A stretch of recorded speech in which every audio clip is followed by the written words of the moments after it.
ভানু বন্দ্যোপাধ্যায়। হাস্যরসিক ভানু বন্দ্যোপাধ্যায় সম্পর্কে বর্তমান প্রজন্ম হয়তো সেরকম জানে না।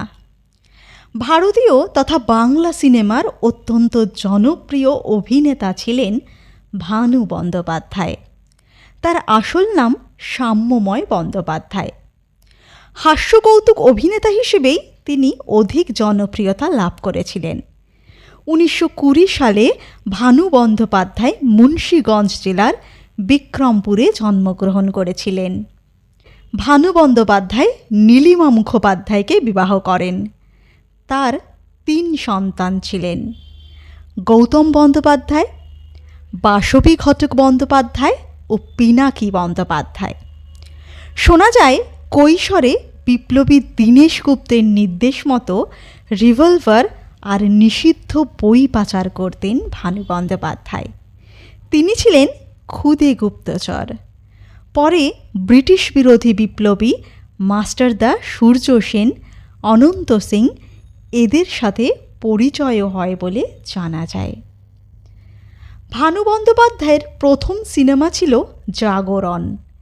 এরপর অভিযোগ, মন্ত্রমুগ্ধ, বরযাত্রী, পাশের বাড়ি, 74.5 প্রভৃতি নানা ছবিতে অসামান্য অভিনয় করেন। ভানু পেল লটারি এবং জমালয় জীবন্ত মানুষ তাকে খ্যাতির চূড়ায় পৌঁছে দেয়। পার্সোনাল অ্যাসিস্ট্যান্ট ছবিতে তিনি নায়কের ভূমিকায় অভিনয় করেন।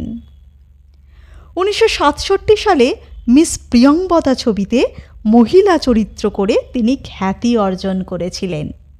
1971 সালে মুক্তি পায় ভানু গোয়েন্দা জহর অ্যাসিস্ট্যান্ট। 1984 সালে ভানু বন্দ্যোপাধ্যায়ের শেষ ছবি শোরগোল মুক্তি পায়। 1983 সালে 4 মার্চ ভানু বন্দ্যোপাধ্যায় পরলোক গমন করেন। মৃত্যুর সময় তার বয়স হয়েছিল মাত্র 62 বছর।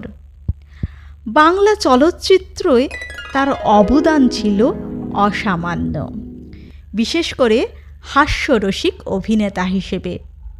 তিনি মানুষকে প্রাণ খুলে হাসতে শিখিয়েছেন তার অভিনয়ের মাধ্যমে।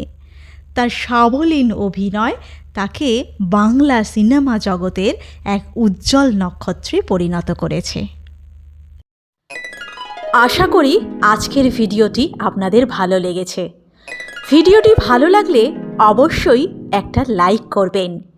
চ্যানেলটিকে সাবস্ক্রাইব করে আমার সাথে থাকবেন। নিজেরা ভালো থাকবেন, অন্যকে ভালো রাখবেন। ধন্যবাদ।